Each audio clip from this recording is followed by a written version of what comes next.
Esto es Punto de Conciencia y Salud, el podcast que une a ciencias de la salud, psicología, nutrición y fisioterapia. Una visión integral de cuidado mental y físico.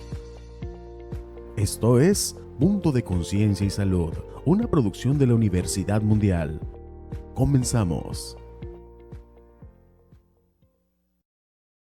Sabemos que lo que nos hace bien, no siempre lo hacemos.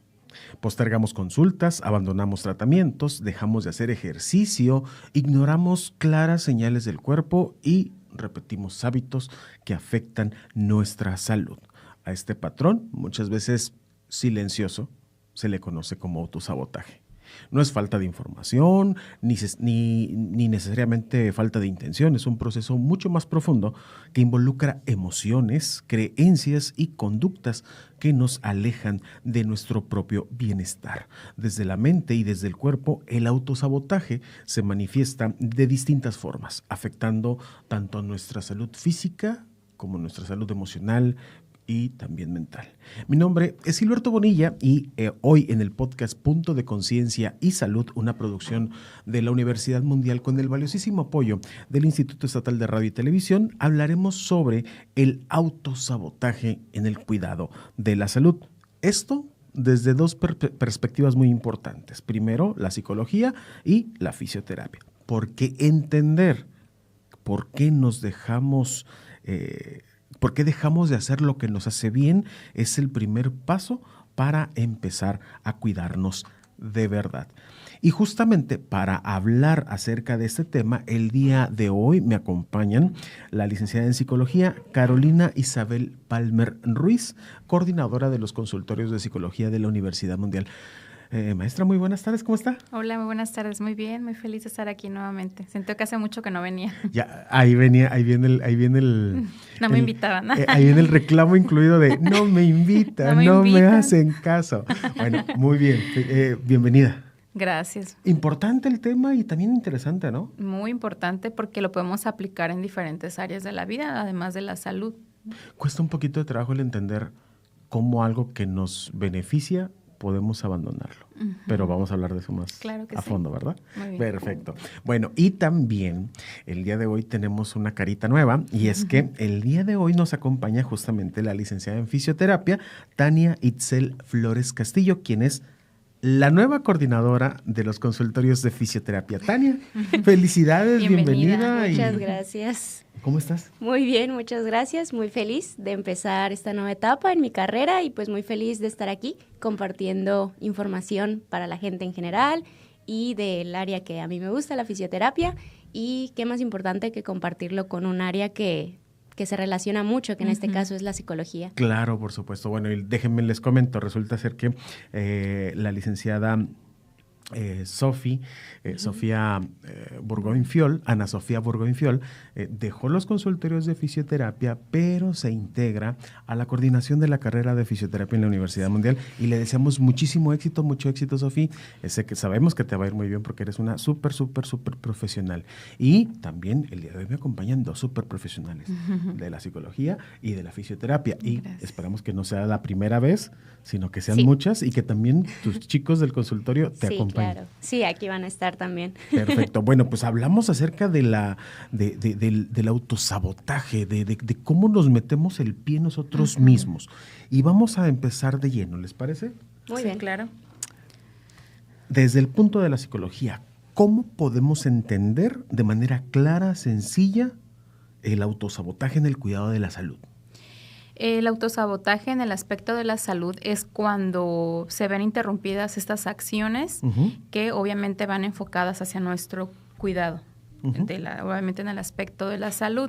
Sabemos que un sabotaje es cuando yo tengo una meta, quiero alcanzar algo, pero por alguna causa o un motivo, etcétera, una circunstancia también, esto se ve interrumpido, es decir, no lo puedo alcanzar. Pero cuando hablamos del autosabotaje, significa que aunque yo desee alcanzar esa meta o tenga la intención, yo llevo a cabo alguna acción que interrumpe el que yo llegue a esa meta, ¿no? Okay. Que muchas veces es esta contradicción entre lo que deseo y lo que hago. Puedo yo decir, no, sí, ya voy a empezar a ir a mis terapias de fisio y de repente van a 2 sesiones y se desaparecen. Y ahí es donde creo que lo interesante de este tema, ¿no? Que luego tenemos conocidos que, ¿y por qué dejaste de ir? Y ahí es donde viene este diálogo de, no, es que no tenía tiempo. Y es cuando, a ver, vamos indagando realmente cuáles son los motivos y son sustentables del por qué una persona o cualquiera de nosotros incluso podemos a veces llegar a interrumpir pues nuestros objetivos enfocados en el aspecto de la salud. Ok, como lo decimos, suena un poquito contradictorio, porque si es algo que nos está haciendo bien y luego abandonarlos, no siempre estamos plenamente conscientes de esto hasta que nos los dicen, ¿no? Sí, o hasta que, por ejemplo, ya el malestar es muy grande, es muy intenso, que ya no hay manera de evitarlo. Y después es peor. Pero ahí ya vienen otras situaciones, definitivamente. Sí. Ok, en el caso de la fisioterapia, ¿cómo se manifiesta este autosabotaje? Mira, actualmente la fisioterapia ha tenido un auge muy grande, es una carrera muy reciente. Actualmente se relaciona mucho con el ejercicio. Nuestros tratamientos principalmente se basan en eso. Pero ¿qué pasa? Generalmente los pacientes se asustan cuando escuchan esta palabra y a lo mejor piensan que el ejercicio es una parte a lo mejor muy distinta, muy difícil de realizar, pero en realidad es un proceso muy importante para la recuperación funcional del cuerpo. En este caso, los pacientes muchas veces es el miedo de empezar a realizarlo o a lo mejor de mantenerse realizándolo, que yo siento que se involucra mucho con el área de psicología y el contexto general de los pacientes, como el contexto, el entorno social, familiar, amigos, etcétera. Incluso un poquito el área médica puede influir en que los pacientes solitos generen este miedo de continuar con el proceso de rehabilitación más enfocado al área de ejercicio terapéutico.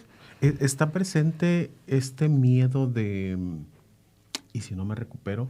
Sí. ¿Y si no recupero al 100% mi movilidad? Sí, claro. Muchas veces hay procesos fisiológicos que requieren de un cierto tiempo, tienen determinados procesos que a lo mejor los pacientes esperan que sea de un día para otro, pero muchas veces hay que intentar ayudarlos en la educación de esto va a tomar un poquito más, hay que ser un poquito más pacientes para que no genere este miedo de, bueno, ¿para qué sigo si al final no me va a ayudar? Hay que ser un poquito conscientes de qué palabras usamos, cómo trabajamos con esto de la comunicación con el paciente. Híjole, qué complicado. Creo que obviamente cada una de las profesiones tiene su chiste, su chispa, su nivel de dificultad, pero por ejemplo en el caso de las de ustedes, qué difícil es porque no estás trabajando con números, no estás trabajando con recursos, estás trabajando con personas. Justamente Tania lo decía, todo te influye. Tu familia, el doctor que estás viendo quizá, tus compañeros, tu pareja, tus hijos, lo que está alrededor tuyo. Pero, ¿qué factores emocionales o creencias o incluso hasta aspectos sociales influyen o están detrás de estas conductas de autosabotaje? Yo considero que el principal factor de autosabotaje es el diálogo interno, nuestros pensamientos, creencias, y como tú comentas, obviamente también estamos muy influenciados por el contexto. A lo mejor yo crecí en un entorno familiar en el cual yo siempre a mi mamá veía que a la mitad de los tratamientos, o que iba al doctor y tratamiento por 10 días y a los 3 días que ella se sentía bien lo suspendía. Entonces yo aprendí a manejar así, ¿no? La parte de los tratamientos, las intervenciones. Entonces, obviamente estamos muy influenciados por eso, por hábitos también. Y algo muy importante que es la gratificación inmediata contra lo que es a largo plazo, ¿no? El beneficio a largo plazo. Por ejemplo, yo sé que me tengo que levantar muy temprano, pero elijo quedarme viendo una película que me gusta mucho. O sea, prefiero lo inmediato ahorita, quedarme, disfrutar esa película, antes que priorizar el que tengo que... Si Gil se ríe fue porque también lo hace. No, dice. No. Ahí nos cuentas qué tal la peli. Pero es como, elijo mejor quedarme a gusto viendo la peli que de verdad ya dormirme, ¿sí? O también pueden ser otras cosas, ¿no? Estamos hablando ya, por ejemplo, en el aspecto de la psicología, los problemas del sueño a veces tienen que ver con evito ya irme a la cama a descansar, porque cuando estamos acostados ya no tenemos ninguna distracción, es cuando surgen esos pensamientos incómodos, nos genera ansiedad, entonces mejor no me voy a acostar a la cama y nos ponemos a hacer un montón de cosas. O sea, como hay muchos ejemplos En muchas cosas, también en el gimnasio, el típico de, el lunes voy a ir, ¿y por qué hasta el lunes? Ay, no, mejor mañana martes. No, sí, mejor el miércoles. ¿Por qué? Porque prefiero elegir primero quedarme otro ratito más en la cama, ¿no? Entonces, elegimos lo más cómodo en el momento antes de pensar en el, bueno, con esto puedo empezar hoy, que yo sé que mañana me voy a sentir mejor porque hoy fui, ¿no? Entonces, como pensar un poquito más a futuro también. Bueno, a lo mejor hago una pregunta un poquito fuera de, pero ¿qué tan común es esto de las voces? Las voces. Esa voz que te dice, no vaya. Muy común. No, hombre, cómete otra rebanadita de pastel. Ese es realmente el cerebro que busca. ¿Es inherente a nosotros? ¿Cómo inherente? O sea, es parte de nosotros. Claro. O sea, sí, porque... Todos sufrimos o padecemos de esa parte. De esa vocecita. No estoy mal. O sea, no vayas. No estoy tan mal como yo Es pensaba. muy común, Ajá. pero creo que lo importante es que tú aprendas a identificar, de ser honesto contigo, decir realmente qué me está impidiendo lograrlo y hacer como una lista también de esos pensamientos. ¿Soy yo mismo el que habla? Sí. Perdón, pues, pero es que es un tema bien raro, pues. Sí, claro, totalmente. Pero como quería comentar, es el mismo cerebro buscando lo cómodo. El cerebro no te va a guiar hacia la salud, te va a guiar hacia lo conocido. Okay. Y quiero platicar una experiencia que viví hace algunos años, que yo tenía una condición de tendinitis. Tendinitis. Y yo estaba trabajando y ya era un dolor. Y tenía un amigo que es fisioterapeuta y me dijo que es que ocupas una intervención, o sea, de ya, un tratamiento. Y fui a una y me ayudó mucho y lo suspendí. Pasó el tiempo y ya después de verdad no podía ni caminar. Entonces ahí fue cuando yo aprendí que dije, no, ya, o sea, creo que también a través de las experiencias es que nos damos cuenta que no tenemos por qué como evitar, porque también evitaba porque me dolía. Okay. Pero sabemos que es parte del tratamiento, claro. Igual como en psicología, como yo les digo a los pacientes, va a haber sesiones que vas a salir sintiéndote liberado y muy cómodo, muy contento, pero va a haber sesiones que van a ser muy incómodas, porque es confrontar lo que nos duele, confrontar lo que nunca hablamos, pero es eso mismo, ese dolor, ese malestar, es parte del mismo proceso para tu crecimiento. Híjole, sí. qué complicado, porque, o sea, entiendo que de repente esta incertidumbre de saber si voy a recuperarme el 100% me frene pero también pasa eso. Que aun cuando ves un avance real, palpable, que tú te sientes mejor, aún así lo frenas. ¿Qué ejemplos comunes te ha tocado observar en pacientes que interrumpen su proceso de recuperación?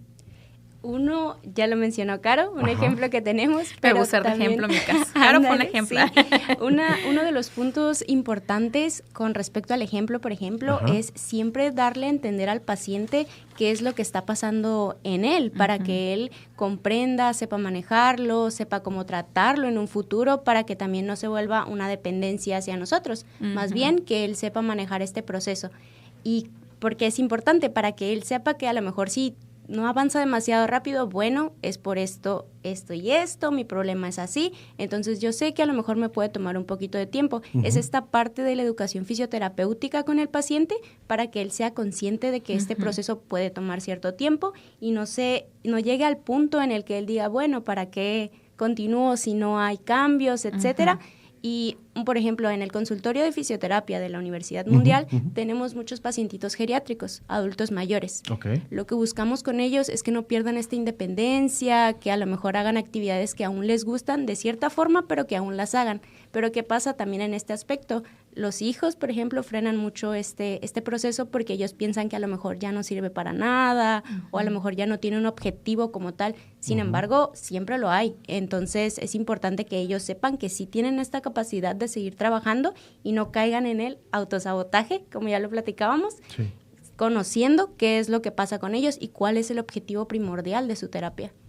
¿Existe también esta parte del no quererme ir del consultorio? Sí, hay pacientes que se vuelven dependientes, puede que de un terapeuta nada más. Porque existe esta relación y esta alianza terapéutica con una persona de me está cuidando, entonces ya generó un tipo de alianza. Pero es importante que ellos sepan que depende totalmente de ti mismo como individuo y tú puedas avanzar con lo que sabes de ti mismo y lo que ya te enseñó tu terapeuta. Sí. Y reforzar en casa, ¿verdad? Sí, claro, trabajar en casa 100% es uno de los objetivos en fisioterapia, que ellos manejen su propio problema y que sepan abordarlo en la situación en la que se encuentren. Y es que a lo mejor, bueno, no a lo mejor, la recuperación total no depende 100% del fisioterapeuta. No, es un acompañamiento en este proceso. Enseñar a qué hacer en caso de... Exacto, sí. Es un tema bien complicado. Y lo que pasa, ya lo he platicado antes, que de repente pues yo nomás escucho y me río porque me pegan son 3 temas que a mí me pegan bien fuerte, pues lo físico, lo emocional y lo nutricional. Entonces sí, de repente, ay, solamente déjame ver un capítulo más. ¿Por qué estás nervioso? Solo déjame ver un capítulo más. Le quedó el saco. Sí, no, pues es que de repente, ya estando aquí, te das cuenta que el sentir dolor en una articulación no es positivo. Ya estando aquí te das cuenta que también, que esa voz también te frena y que esa voz también forma parte de la vida de otros. Entonces, van apretando, ustedes mismas van apretando tuercas. Y sé que, así como me aprietan tuercas a mí, le aprietan tuercas a la gente que nos ve a través de las redes sociales de la Universidad Mundial. ¿Por qué, aún sabiendo que hay cosas que nos hacen bien, nos es tan difícil mantener hábitos saludables, tanto en la parte de la recuperación, como en la parte de la alimentación, como en la parte de la salud mental? Yo creo que es por lo mismo que comentaba hace un momento de la gratificación, por los hábitos, ¿no? ¿Cuáles son las causas que yo ya sé que tengo que hacerlo, ¿no? Que debo de, pero ¿qué me detiene? Van desde mis pensamientos, mis hábitos, toda esta parte, pero... Ay, se me fue. La gratificación. La gratificación, claro. Ya me acordé que iba a comentar. También tiene que ver con un patrón de conducta, de pensamiento y emoción. Por ejemplo, yo pienso que no lo voy a lograr. Entonces, el solo pensarlo ya me siento triste, me siento incómodo y esa misma emoción es la que me detiene. Entonces, ya no lo voy a hacer, no lo voy a lograr, la verdad. Entonces, no lo hago y reafirmo, mira, no lo hice, ¿no? A fin de cuentas. Pero ya hay una predisposición, ¿no? Es un hábito de pensamiento. Si tengo la tendencia a pensar que no lo voy a lograr, o generalmente yo pienso que si lo intento voy a fallar, ¿no? Es una distorsión cognitiva porque realmente no podemos ver el futuro. Claro. Si todavía no lo estás intentando, ¿cómo estás seguro de que vas a fallar, ¿no? Claro. Que a veces pasa mucho eso en fisioterapia también. Sí. Piensan no, la verdad no la voy a hacer, o que me parece sumamente importante esta parte que comentó la licenciada Tania, de esta como tipo, pues sí, es como la información que le dan de este proceso de terapia, de cómo va a ser, porque así entonces me doy cuenta que si me sigue doliendo, es parte de, me explicaron en el consultorio que esto podía pasar. En lugar de, ya me está doliendo otra vez, no, ya fallé, eso no está sirviendo, y va el tratamiento, ¿no? Entonces, es como lo que te dices a ti mismo de lo que estás haciendo, o de ti mismo, o de lo que estás viviendo, ¿no? Que es lo que te detiene o hace que abandones estas acciones. ¿Quería mencionar algo al respecto? Sí, aquí, por ejemplo, los pacientes al final también esperan que haya cambios más significativos, como que esperan que haya actividades que ya no pueden hacer y que ahora sí las quiero hacer, y si no las estoy logrando, entonces significa que no me está funcionando. Y es un punto que nosotros utilizamos como el qué te gustaba hacer, qué podías hacer antes y qué quieres lograr con la rehabilitación, como un objetivo más específico e significante para la persona, para que este cambio pueda ser más importante y significativo y que no se vayan hacia atrás, que también se relaciona mucho con todo lo que dice Caro, porque los pacientitos muchas veces de este lado nos toca es que me siento así, nos platican como este aspecto, nosotros ya tendríamos que saber cuándo derivarlo al área de psicología.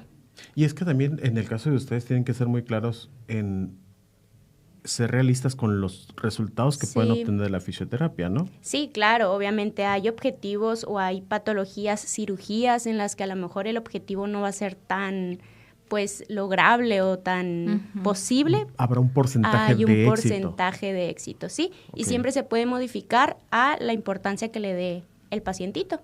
También creo que parte de este autosabotaje se da cuando queremos esperar resultados inmediatos. Queremos que después de la primera sesión ya podamos hacerlo todo. O que haya una pastillita mágica que me cure de un momento para otro, pero sí, por eso es importante explicarles a los pacientes. Puede que tome tiempo, pero es posible, nada más hay que ser un poquito pacientes. Puede que tome tiempo, puede ser que no lleguemos al 100%, pero sí lograremos un mayor rango de movilidad en el caso de la fisioterapia. Sí, o hacer una actividad que te guste de alguna forma, pero podemos buscar cómo lograrla. Ok, de acuerdo. Entonces vamos avanzando paso a paso. Si ya entendemos que la gratificación inmediata es lo que nos mueve para hacer cosas o no hacer otras, ¿cómo podemos jugar a favor nuestro con la gratificación? Por ejemplo, yo recomendaría mucho la parte de establecer pequeños objetivos, porque si yo miro esa meta así como algo muy lejano y muy grande, precisamente voy a elegir primero lo más fácil, lo más cómodo, aunque eso duela, precisamente, porque vamos a elegir siempre lo cómodo antes de lo que me implica un esfuerzo.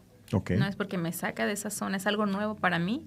Entonces, yo creo que es importante establecer estas pequeñas metas, pero también reconocernos.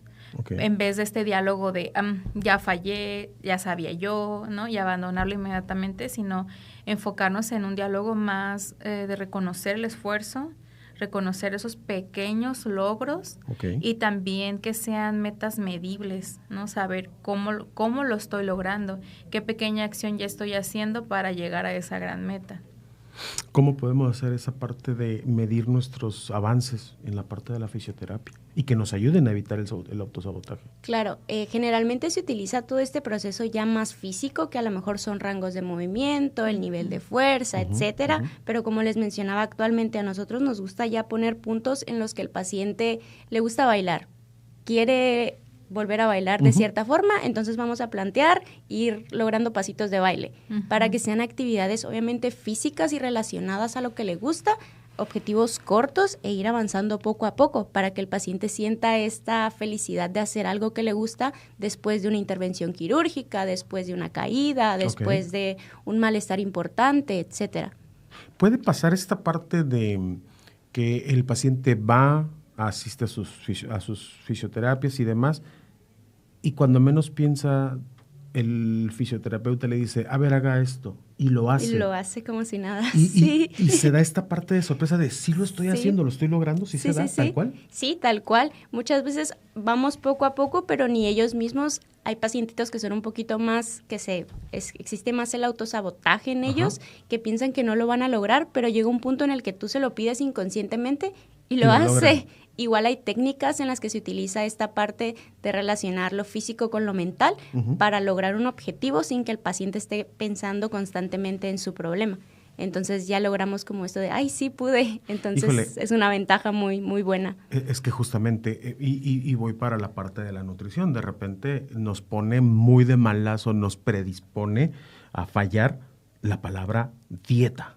Y en el momento en que nos dicen dieta, ahí no es quiero la percepción nada, de la no palabra, ¿no? Sí. Dieta es igual a sacrificio. Exacto. Creo que se relaciona con el ejercicio también. Negativo. Cuando mencionamos, vamos a hacer ejercicio, es fuerza, es pesado, cansancio, es difícil, cuando pues es obviamente por un bienestar y siempre adaptado a la persona. Híjole, qué fuerte está esta parte. No, sí, es que sí es fuerte, sí. O sea, lo relacionamos de manera negativa, y cosas que nos hacen bien. ¿Qué consecuencias físicas podría tener el no darle continuidad a una terapia de rehabilitación?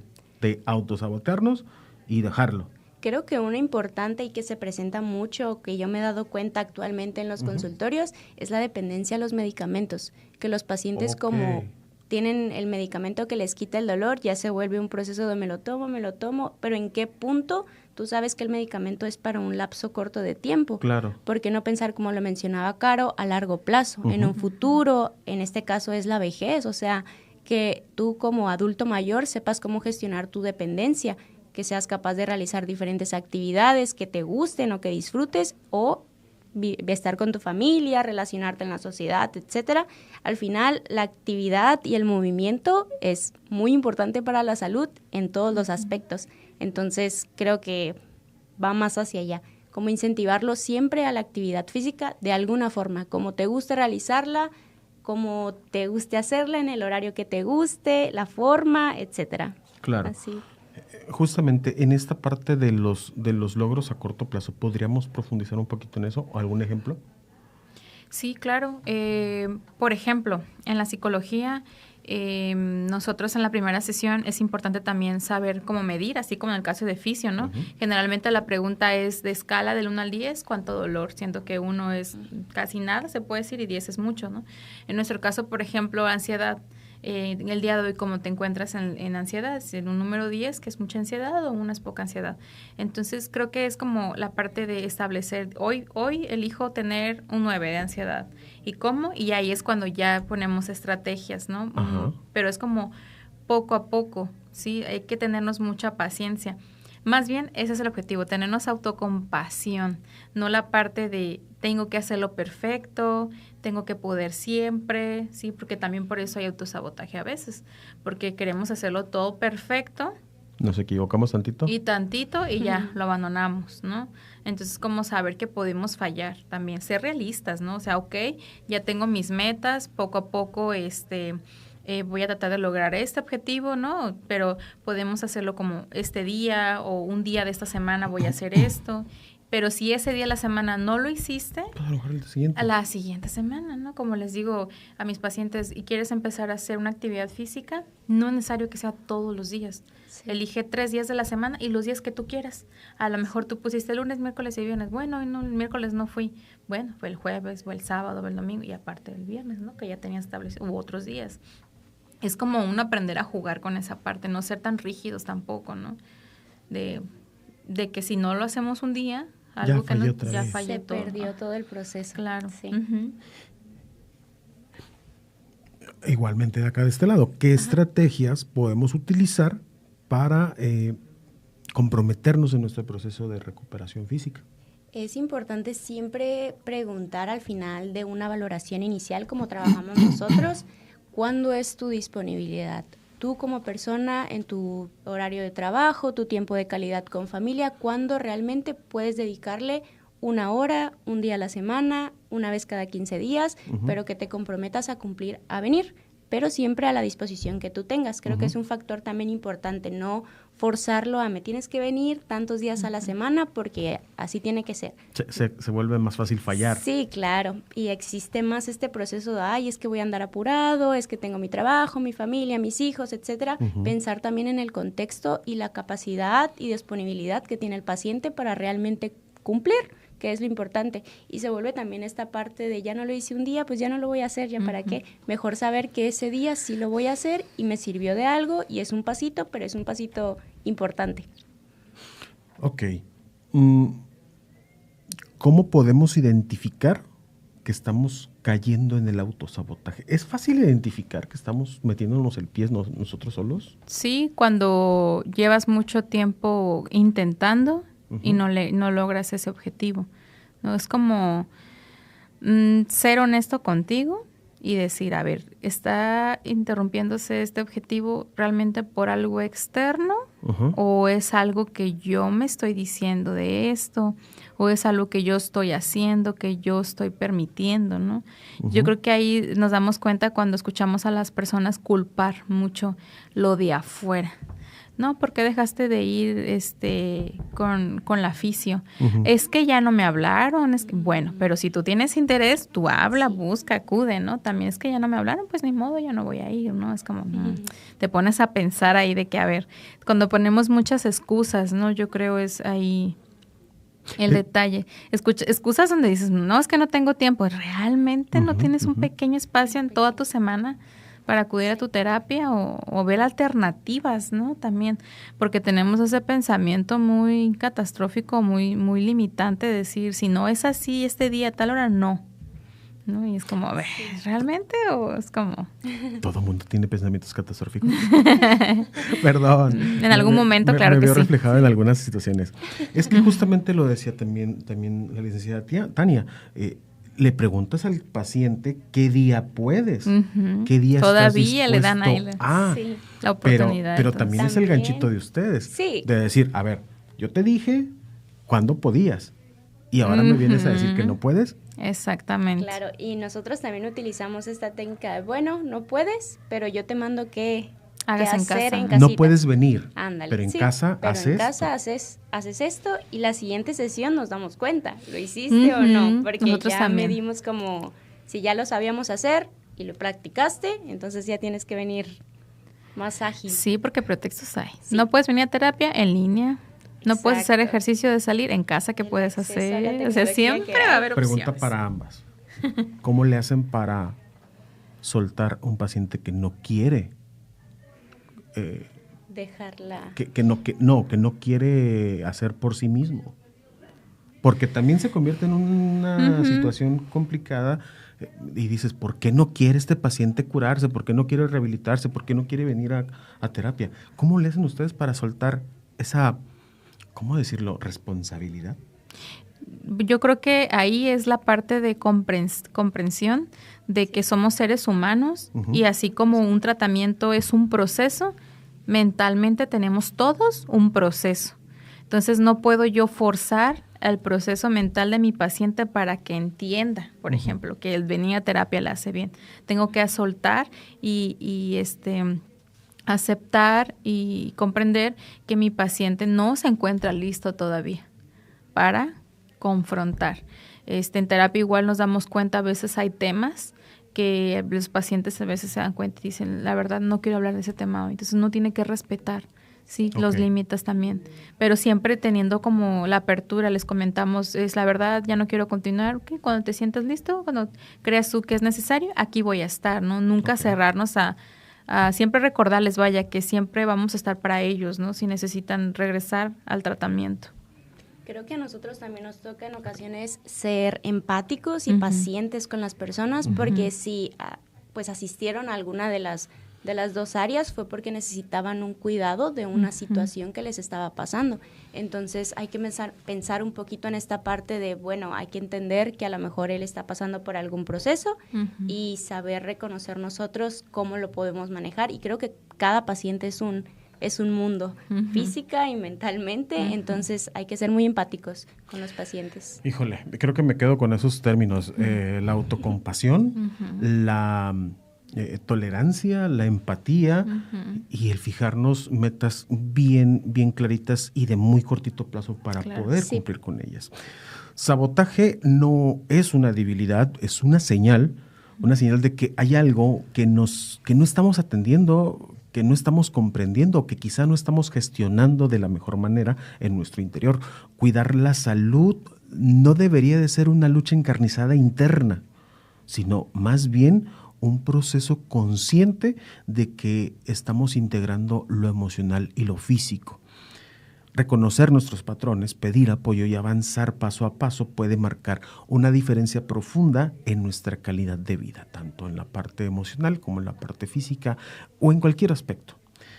Ojalá que este episodio nos invite a dejar de ser obstáculos para nosotros mismos, dejar de meternos el pie, como lo hemos venido diciendo, y convertirnos en nuestros propios aliados. Agradecemos muchísimo a la licenciada en psicología, que prometemos que la vamos a invitar más seguido, Carolina Isabel Palmer Ruiz, coordinadora de los consultorios de psicología de la universidad. Muchas gracias, espero verlos pronto. Y también agradecemos a la licenciada en fisioterapia Tania Itzel Flores Castillo, coordinadora de los consultorios de fisioterapia. Bienvenida y muchas felicidades. Muchas gracias. Gracias, espero estar aquí muy pronto otra vez. Perfecto. Bueno, pues es importante recordarles que la Universidad Mundial cuenta con los consultorios de fisioterapia, nutrición y psicología. Están abiertos al público en general, no tienen costo, solamente hay que checar disponibilidad y los espacios para consulta. Se pueden comunicar al 612-1237,000, extensión 116 para fisioterapia, extensión 112 para psicología y 142 para nutrición. Le mandamos un saludo a la maestra Marlene. Por cierto, recuerden suscribirse a todas nuestras redes sociales en Facebook, Instagram, YouTube y Spotify. Si esta información les pareció útil, compártanla, denle like y suscríbanse. Recuerden que el primer paso hacia la salud es el conocimiento. Mi nombre es Gilberto Bonilla. Hasta la próxima. Punto de Conciencia y Salud fue una producción de la Universidad Mundial. Hasta la próxima.